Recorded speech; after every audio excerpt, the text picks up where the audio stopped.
Yeah, none of it went into the grass at all.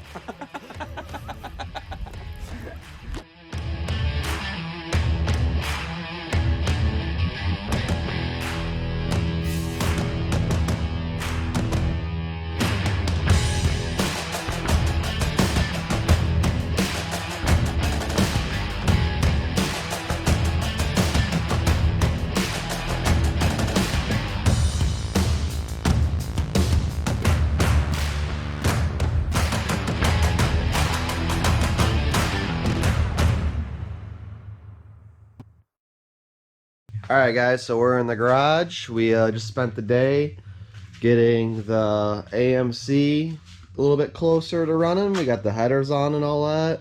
He put his carb on, and we're starting to button up the front. He's going to come back tomorrow. But for right now, I'm working on my buddy's quad here. And first thing out of the get-go, out of the gate, was I only know how this thing was running. Because with your jetting on this, for the Pilot, it had a 35 in it, which has to be bone stock. And then it didn't even have numbers on the main, so I'm guessing that was also stock. So one of the issues that he came to me with this was that it was barely running. So you'd have to like pump the gas a lot to get the fire up. So I automatically like, well, it's got to be probably the Pilot that's clogged. And I honestly, I didn't even look at the Pilot. I looked at the number on it. I couldn't believe it. So normally on your yfz450s, I've found, even through just mild mods, that running a 48 for your Pilot and running a 178 for your main, they run so happy. At least in the region that I am. I know you get different altitudes and temperatures and stuff like that, but my 450s are always ran good on that. And I've ran Hondas on that too, actually. So I think I don't have a 48, so we're going to go with the 45, which should be fine, because this thing isn't highly modded as far as I know. It's got an open air box with a slip-on pipe. So, but even then, it should, I think the 45 is going to be spot on, and then the 178 for the main, it should want to eat every bit of that. So that should be no problem at all. Like I said, I've always had great luck with that. So we found some dirt in the bowl and all that. Oops, make sure I don't lose that. So it wasn't the best, but so we got a little dirt in there we're gonna clean out. But other than that, I mean, it wasn't horrible. I have to look down the throttle body still of the carb and see what it looks like. But yeah, that doesn't look bad. We gotta do a spark plug, an oil change. I noticed that the rear nuts on this were loose, which if you guys run G-force axles at all, you guys maybe have come into the same issue that I had.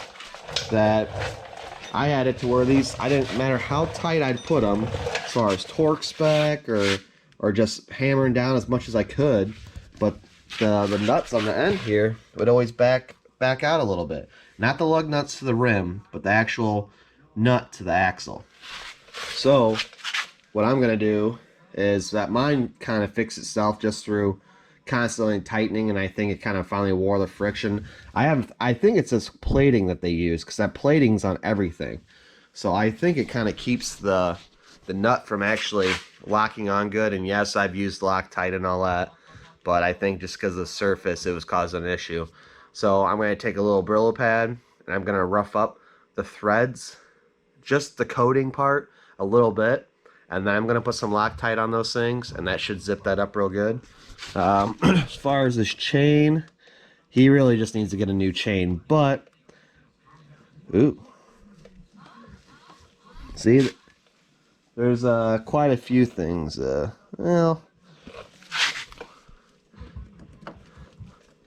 I'd have to look at mine and see how that's supposed to be on there. If there's supposed to be something locking it on there, or why that's so free played like that. So, yeah, I know this here was loose, so that's got to be tightened down.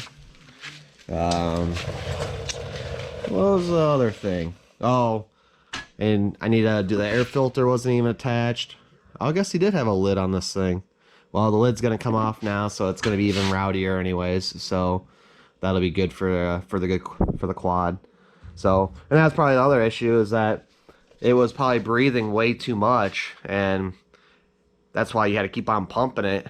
And you know, you, as far as squirting gas in there and kind of richening it up a little bit, and fire up and run on that for a second, and then I just wasn't happy. So again, we're gonna work on that. And there is some stuff on this quad that we need to go through. He got a really good deal on this thing, so I'll give him that. I mean, I would have picked up the deal. The quad definitely has been used, but for the price that he got, I'm a little jealous.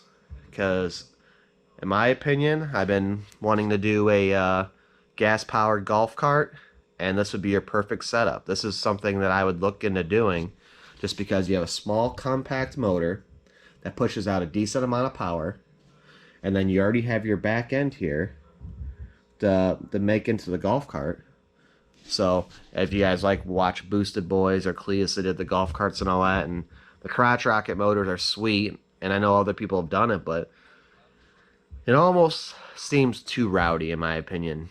I mean, just because I do want to rip on them a little bit, so the crotch rocket thing would just, it'd be too dangerous. I mean, don't get me wrong, it'd be fun and they sound wicked, but I'd like to be able to use, you know, a decent amount of throttle, and even on a 450 on a golf cart, it's gonna be pretty sketch. So I don't know. The deal came along. It would definitely be an awesome project I'd like to do for you guys and all that, and for me. But right now we're gonna focus on what we're doing because we're getting sidetracked already. So we're gonna get this thing hopefully fired up here and get that carb put back together and all that, and hopefully it does fire up good, and that's our problem. And then we'll do our tune-up and all that, and just go through some knickknacks and all that, and hopefully get this guy, you know, a quad that he could either sell and you know, make a couple bucks off of, or, you know, maybe enjoy it for a little bit. So we'll see how it goes. Alright guys, so that's about it for tonight, us working on the quad. Unfortunately, whoops, we did clean the carb out. We put some new jets in there, put a new spark plug in, and it's still doing the same exact thing. So what I need to do is probably take this tank back off, check for spark, do a compression test, and probably check the valves. Unfortunately, if it's something a little bit more serious than that, like that, then that's gonna cost a decent amount more money. So hopefully we can hopefully that stuff's good and we're just missing something small here, and we could figure it out.